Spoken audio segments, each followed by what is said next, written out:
दुनिया में जितने भी इंसान हैं उन सभी इंसानों का जीवन जीने का दृष्टिकोण वो बन चुका है जो जो हम सब लोगों ने इस लाइन का अर्थ अपने अपने जीवन में जाना। अब हम जहाँ रहते हैं का उत्तर क्या जाना जी बताओ जरा। यानी कि हमारा जीवन जीने का दृष्टिकोण वहां से शुरू हो चुका था जहाँ हमने जाना हम यहाँ रहते हैं। कहाँ रहते हैं जी हम? घर पे। घर कहाँ है जी? हल्द्वानी। ये हल्द्वानी कहाँ है? उत्तराखंड में। बहुत अच्छी स्पीड है। उत्तराखंड कहाँ है? शाबाश। भारत कहाँ है? एशिया में। एशिया कहाँ है? अर्थ में। अर्थ कहाँ है? कहाँ है? सोलर सिस्टम कहाँ है? एक बार जोरदार क्लैप करने से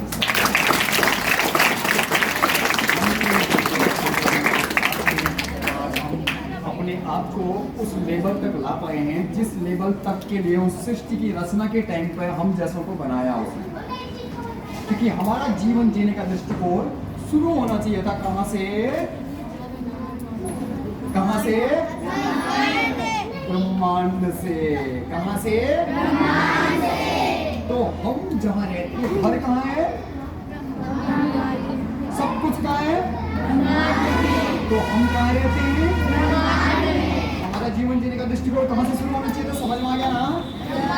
हम जहाँ रहते हैं का उत्तर हम जान चुके हैं। जिसको हम जहाँ रहते का उत्तर क्या है? और अंग्रेजी में इसको क्या बोलते हैं? यूनिवर्स। अंग्रेजी में क्या कहते हैं? और हिंदी में इसको और हम देसी भाषा में और इसका एक शब्द जानते हैं सर, मालूम है क्या? प्रकृति। क्या बोलते हैं? तो अब जानना बाकी रह गया है इससे आगे का आंसर। हम जहाँ रहते हैं हम जान चुके हैं, ब्रह्मांड में रहते हैं। और उनसे हमारा संबंध क्या होता है? किन से हमारा संबंध? ब्रह्मांड से। बहुत अच्छी स्पीड है आप लोगों की। किन से हमारा संबंध? अब ब्रह्मांड से हमारा संबंध जानने से पहले हमको दो शब्दों को जानना पड़ेगा। क्यों? क्योंकि ये संबंध भी हम तब जान पाएंगे जब हमको वो दो शब्द आएंगे। अब वो दो शब्द कौन से हैं? एक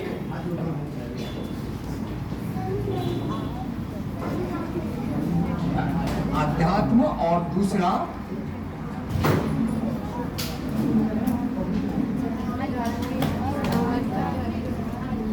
एक आध्यात्म और दूसरा क्या है? अब इनकी परिभाषा को समझना पड़ेगा अपने। क्या आप कुछ कह रहे हैं तो इसको व्यवहार बोला गया। क्या बोला गया? अब ऐसे ही ब्रह्मांड भी कुछ कहता है तो ब्रह्मांड के कुछ कहने को व्यवहार नहीं बल्कि आध्यात्म कहते हैं। क्या कहते हैं? क्या कहते हैं? मतलब प्रकृति के व्यवहार को अध्यात्म कहते हैं। क्या कहते हैं? और प्रकृति के व्यवहार को सुनने वाला इंसान जो बन जाता है, मतलब जैसे आप हमारी बातों को सुन रहे हैं ना और आपकी बातों को हम सुन रहे हैं, सुनने के लिए सुन रहे हैं, ऐसे ही ब्रह्मांड की बातों को सुनने वाला इंसान जो बन जाता है उसको आध्यात्मिक कहते हैं। क्या कहते हैं? आध्यात्मिक। आध्यात्म किसे कहते हैं? यूनिवर्सल कम्युनिकेशन को। बोलो क्या कहते हैं? नहीं, यूनिवर्सल कम्युनिकेशन को क्या कहते हैं? आध्यात्म। थर्ड फोर्थ क्लास वाले बच्चों को हम नहीं कहेंगे, लेकिन उससे ऊपर वाले बच्चों को कंफर्म होना चाहिए। पूछेंगे तो आंसर देना हम सबको। अध्यात्म और अध्यात्म किसे कहते हैं पूछेंगे आप सबसे, ठीक है? अध्यात्म किसको कहते हैं? यूनिवर्सल कम्युनिकेशन को अध्यात्म कहते हैं। क्या कहते हैं? अध्यात्म। किसको? Universal communication. जैसे हम आपको कुछ कह रहे हैं ऐसे ब्रह्मांड भी कुछ कहता है, प्रकृति भी कुछ कहती है, यूनिवर्स भी कुछ कहता है। उसके कुछ कहने को क्या कहते हैं? आध्यात्म। और उसके कहने को जो सुनने वाला बन गया, उस ब्रह्मांड के कहने को जो सुनने वाला बन गया उसको क्या कहते हैं? आध्यात्म। तो अब मैं एक बात बताना चाहूँ। आपने रामायण महाभारत देखा? आपने इसमें कभी ऋषि मुनि तपस्वियों को तथास्तु कहते हुए देखा है? तथास्तु कहते थे तो तुरंत हो जाता था। होता था कि नहीं होता था? अच्छा, इस युग में अगर कोई इंसान को बोला जाए कि भैया तथास्तु बोलो, होगा क्या? ना। अगर उनकी ड्यूटी लगा दी जाए एक जगह की तथास्तु बोलते रहना चाहिए, होगा क्या? ना। मालूम है क्यों नहीं होगा? क्योंकि सत्युग में लोगों ने अपने आप को आध्यात्मिक बनाया था, और इस युग में हमने अपने आप को आध्यात्मिक नहीं बनाया है। इसलिए हम, अगर मैं आपसे पूछूंगा कि आप क्या बनना चाहते हैं, आप क्या बनना चाहते हैं, एक एक करके पूछूंगा ना, तो आप में से ना कौन सा भी ये नहीं कहेगा कि कुछ भी चल रहा है। कहेगा क्या?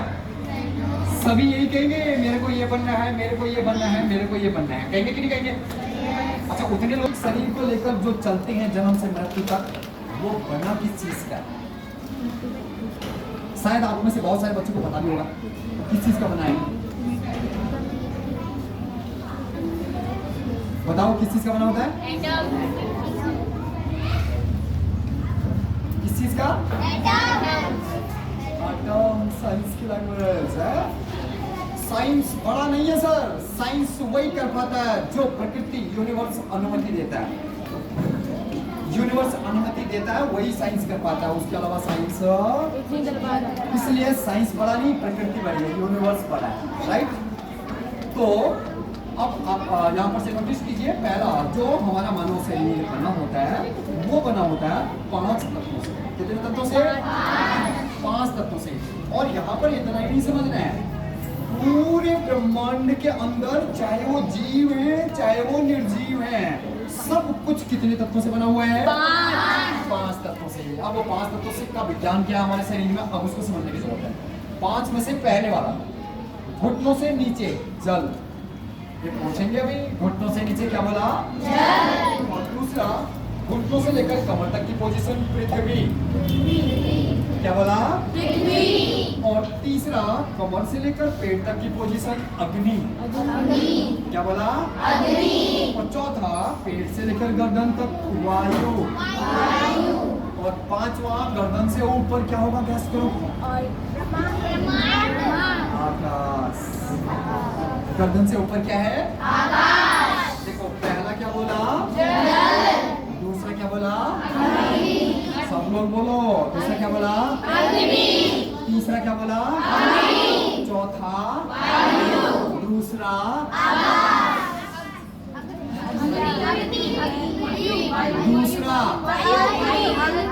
दूसरा पृथ्वी। देखो, पहला क्या बोला? जल। दूसरा पृथ्वी। तीसरा अग्नि। चौथा वायु। 5वां आकाश। दूसरा अग्नि। तीसरा अग्नि। तीसरा अग्नि, शाबाश। और चौथा वायु। दूसरा अग्नि। चौथा वायु। तीसरा अग्नि। सुना सब लोग, आप सब लोग समझ चुके हैं कि दुनिया में जीव निर्जीव, केवल मनुष्य नहीं सर, जीव हो चाहे वो निर्जीव हो, सब कुछ पूरे ब्रह्मांड में कितने तत्वों से बना हुआ है? पहला तत्व क्या बोला? जल। दूसरा पृथ्वी। तीसरा अग्नि।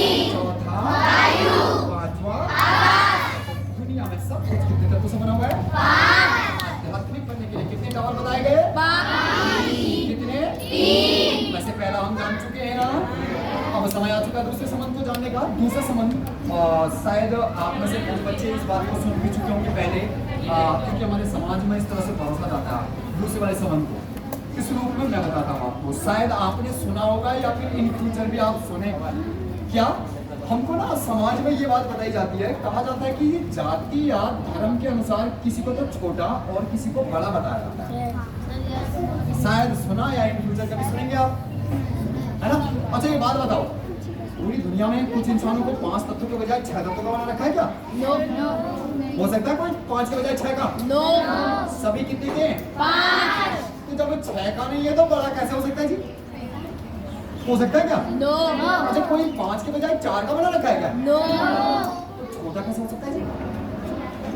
एक और था चेक करने का पैरामीटर, पूरी दुनिया में कुछ इंसानों को उस ऊपर वाले ने गलती से फालतू में बना के भेज रखा होगा क्या? हो सकता है कोई फालतू में? कोई भी फालतू में नहीं बनाया।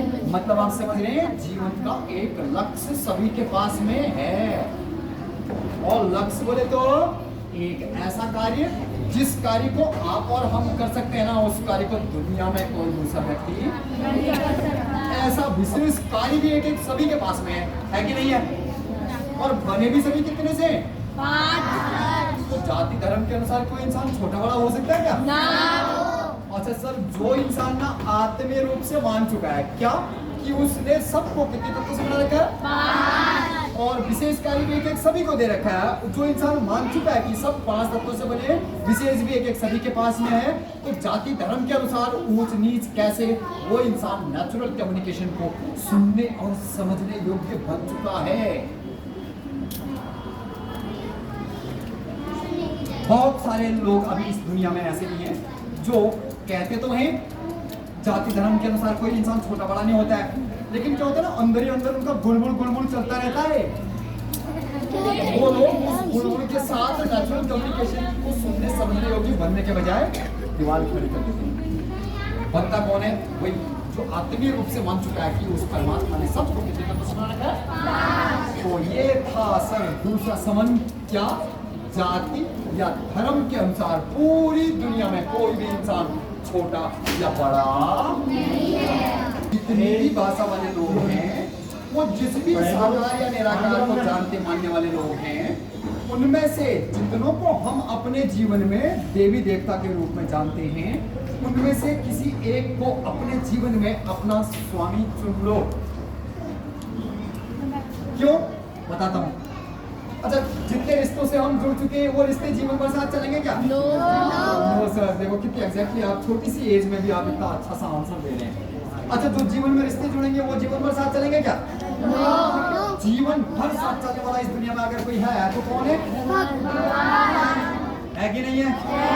तो तीसरा वाला सवाल कहता है कि जिस भी देवी देवताओं को जितनों को हम जानते हैं, उनमें से किसी एक को अपने जीवन में अपना स्वामी, उसको कहते हैं अपने जीवन में अपनी कॉस्मिक एनर्जी को केंद्रित करना।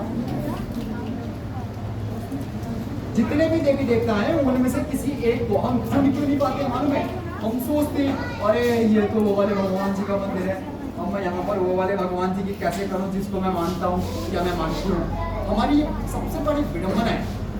और हम ये भूल जाते हैं क्या कि यार पूरे ब्रह्मांड के अंदर कितने तत्व हैं? 5। चाहे वो जीव है चाहे वो निर्जीव है, उन 5 तत्वों को धारण करने वाला यानी कि पूरे ब्रह्मांड का स्वामी केवल एक है। उसको चाहे माँ को, चाहे पिता को, चाहे बंधु को, चाहे सखा को, चाहे उसको हम हिंदी भाषी लोग कहें 33 कोटि, चाहे कोई दूसरी भाषा वाले अपने अनुसार कहें, चाहे कोई साकार को कहे चाहे कोई निराकार कहे, लेकिन पूरे ब्रह्मांड का स्वामी कौन है? एक है। माँ को, पिता को, बंधु को, सखा को, समस्या को, समाधान को, प्रश्न को, चाहे उत्तर को। वो मालूम है क्या जानता है? वो हमारे शब्दों के द्वारा ना जिस भाव को हम उसको दे रहे होते हैं उसी भाव को जानता है वो। चाहे हम उसको साकार को दे रहे हो, चाहे हम उसको निराकार को दे रहे हो, चाहे 33 को भी।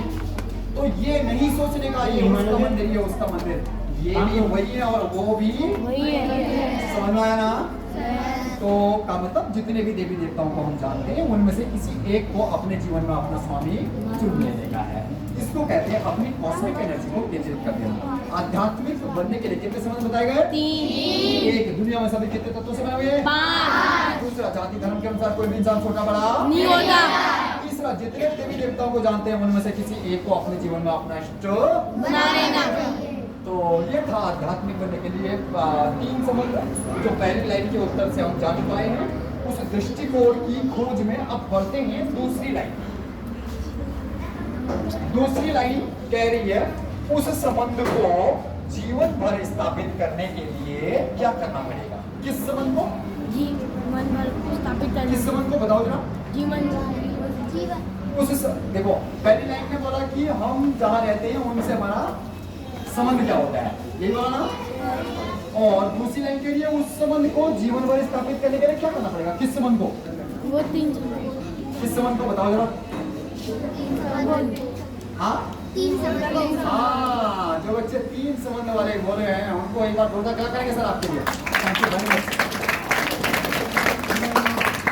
अब दूसरी लाइन कह रही है कि उस संबंध को जीवन भर स्थापित करने के लिए क्या करना पड़ेगा? किस संबंध को? इन 3 संबंधों को। कितने संबंधों को? 3। यानी कि देसी भाषा में बताने की कोशिश करें तो आध्यात्मिक बनने के लिए कितने टावर की जरूरत थी? 3। अब दूसरी लाइन कह रही है उन 3 टावरों को जीवन भर बना के रखना है तो क्या करना पड़ेगा? और थोड़ा इसको प्रोफेशनल करें तो हमको आध्यात्मिक बने रहना है जीवन भर, तो क्या करना पड़ेगा? अब इसका उत्तर जानने के लिए हम आपसे 3 प्रश्न पूछते हैं। कितने? यानी कि दूसरी लाइन के अर्थ को समझाने के लिए हमारे बीच 3 प्रश्नों के उत्तर जानने होंगे। एक पहला प्रश्न पूछता हूं, शुरू करता हूं। ये क्या है? पहला प्रश्न क्या था? ये क्या है? पहला प्रश्न क्या था? ये क्या है? और उत्तर क्या है इसका? आपको पता है इसके बारे में। अब मैं दूसरा प्रश्न पूछता हूं, ये क्यों है? शाबाश, ये क्यों है भी आपको पता है। अब मैं तीसरा पूछता हूं, ये जिस लिए बना हुआ है वो करने के लिए क्या करना पड़ेगा? लिखना पड़ेगा। क्या करना पड़ेगा? बस, आपको इसके 3 प्रश्नों के उत्तर पता है। अब क्या करते हैं हम? इन 2 टुकड़ों में से एक टुकड़ा चौक का आप में से किसी एक बच्चे को दे दो, ठीक है? समझ में आ रहा ना? और एक ऐसा ही टुकड़ा एक ऐसे बच्चे को देते हैं जिसको इसके बारे में पता नहीं है। अच्छा, आंसर करो, इसका रिजल्ट किसको मिलेगा? जिसको पता है। जिसको इसके बारे में पता है। अब जिसको इसके बारे में पता है उसको कौन से वाला रिजल्ट मिलेगा? जौन से वाले रिजल्ट के लिए ये बना होता है। अच्छा, इमेजिन करो जिसको इसके बारे में पता नहीं है उसको इसका रिजल्ट मिलेगा कि नहीं मिलेगा? नहीं मिलेगा। मिलेगा या नहीं? मिलेगा। मिलेगा सर जी, रिजल्ट उसको भी मिलेगा। अब आप सोच रहे होंगे कैसे मिलेगा जी, जिसको पता ही नहीं है तो रिजल्ट कैसे मिलेगा? मैं बताता हूँ आपको। जिसको पता था उसने क्या किया, इसको जो है जिसके लिए है वो करने के लिए क्या करना पड़ेगा? लिखना पड़ेगा। उसने पकड़ा, लिखा और मिल गया रिजल्ट। मिला कि नहीं मिला? मिला। कौन सा मिला? जौन से के लिए ये बना होता है। मिला ना? अब जिसको नहीं पता था उसको कौन सा वाला रिजल्ट मिला? देखो, पहले तो उसने देखा, देखने के बाद लगा उसको पता नहीं क्या जैसा है ये। थोड़ी देर के बाद लगा उसको यार, थोड़ी देर के बाद क्या है ना, मिल गया रिजल्ट। मिला कि नहीं मिला? मिला कि नहीं मिला? अब थोड़ी देर के बाद जब उसका ये वाला काम पूरा हो गया, अब उतने में अचानक उसको कहीं पे खुजली लगी, खुजा लिया, मिट गई खुजली, मिट गई मिटी, मिल गया रिजल्ट। मिला कि नहीं मिला? तो नहीं मिला कैसे कह सकते? रिजल्ट तो मिलता है लेकिन कौन से वाला मिलता मालूम है? कौन से वाला हमने इस्तेमाल किया। तब अगर हमको पता है तो कौन सा रिजल्ट मिलता है? जिसके लिए ये बना है। और पता नहीं है तो कौन से वाला मिलता है? कौन से वाला हमने इस्तेमाल किया। समझ में आ गया ना? ये था